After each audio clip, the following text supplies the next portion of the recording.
Hello and welcome to Elevated Mindset.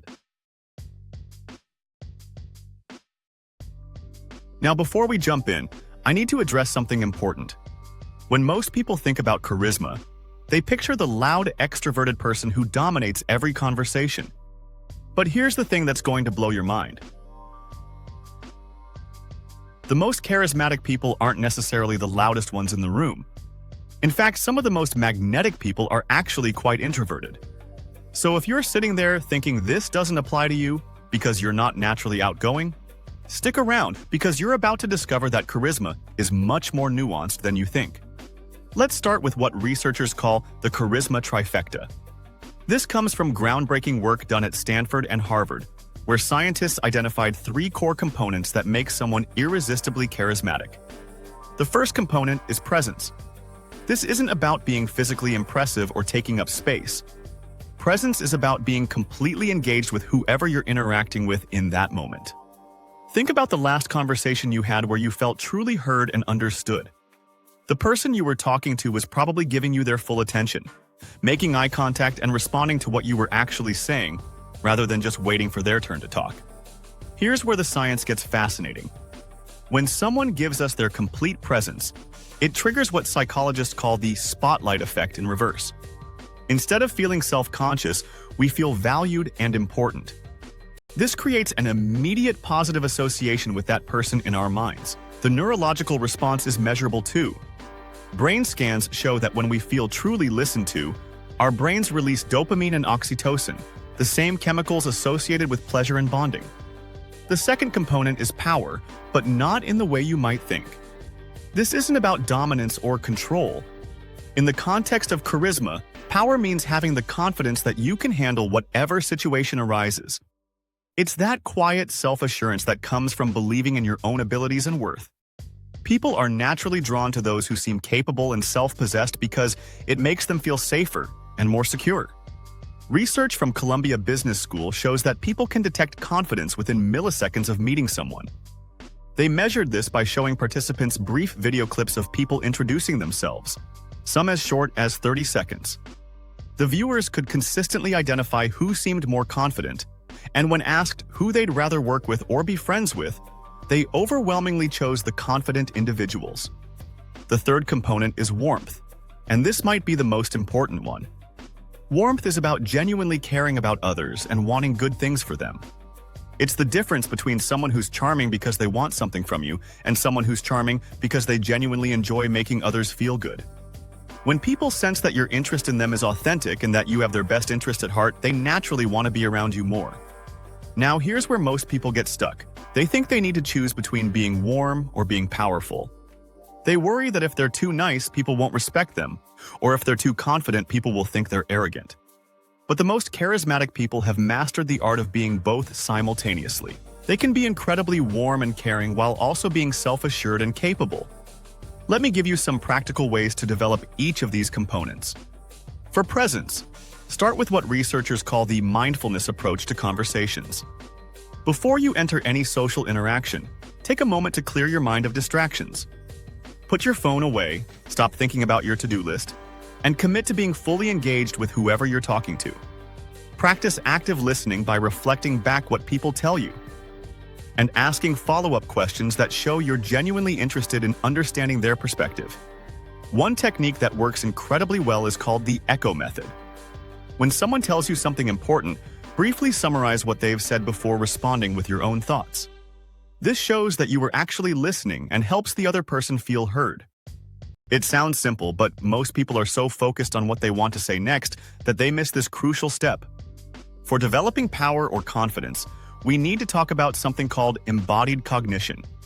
This is the idea that your physical posture and movements actually influence how confident you feel and how others perceive you. Research by Amy Cuddy at Harvard showed that spending just 2 minutes in a powerful pose before a social interaction can increase testosterone levels and decrease cortisol, leading to more confident behavior. But here's the key insight that most people miss. True confidence isn't about convincing yourself you're better than everyone else. It's about being comfortable with who you are, including your flaws and limitations. The most magnetic people have what psychologists call authentic confidence. They know their strengths and weaknesses, They're not trying to impress anyone, and they're genuinely curious about others rather than worried about how they're being perceived. Warmth is perhaps the most trainable of the three components, and it starts with what researchers call benevolent assumptions. This means giving people the benefit of the doubt and assuming positive intent until proven otherwise. When someone cuts you off in traffic, instead of assuming they're a terrible person, consider that they might be having an emergency or a really bad day. When a coworker seems short with you, instead of taking it personally, wonder if they're dealing with stress or problems you don't know about. This shift in perspective is incredibly powerful because it changes how you interact with people. Instead of being defensive or judgmental, you become more understanding and compassionate. People can sense this difference immediately, and they respond by being more open and friendly towards you. Another crucial aspect of warmth is learning to celebrate other people's successes genuinely. When someone shares good news with you, your response in that moment significantly impacts how they feel about you. Researchers have identified 4 types of responses to good news, but only one builds strong relationships. The active constructive response involves showing genuine enthusiasm and asking questions that help the person savor their success. Now let's talk about something called emotional contagion. This is the phenomenon where people unconsciously mirror the emotions of those around them. If you're genuinely happy and positive, people will start to feel better just by being near you. If you're anxious or negative, that spreads too. The most charismatic people have learned to manage their emotional state, so they're consistently putting out positive energy that others want to be around.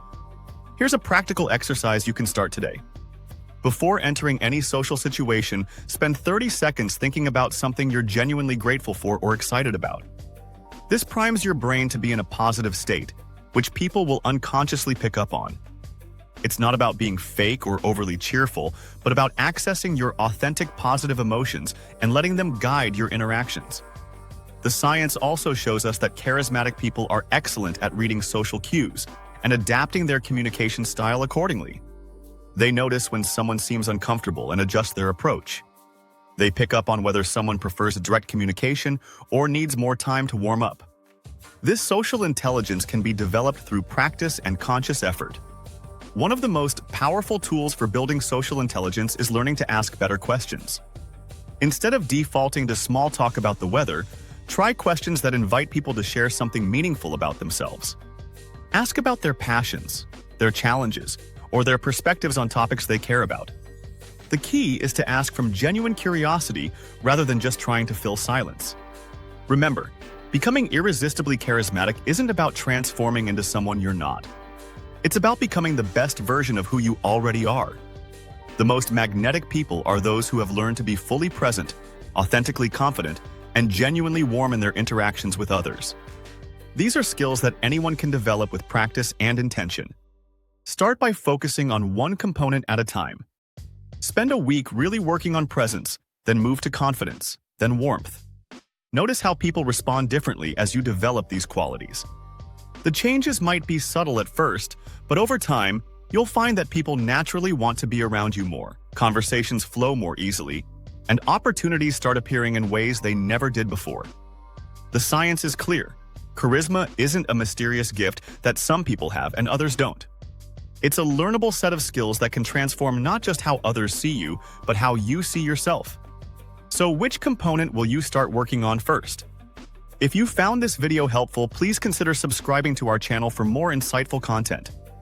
Don't forget to like and share this video with friends who might benefit from these strategies. Thank you for watching, and we look forward to seeing you in the next video.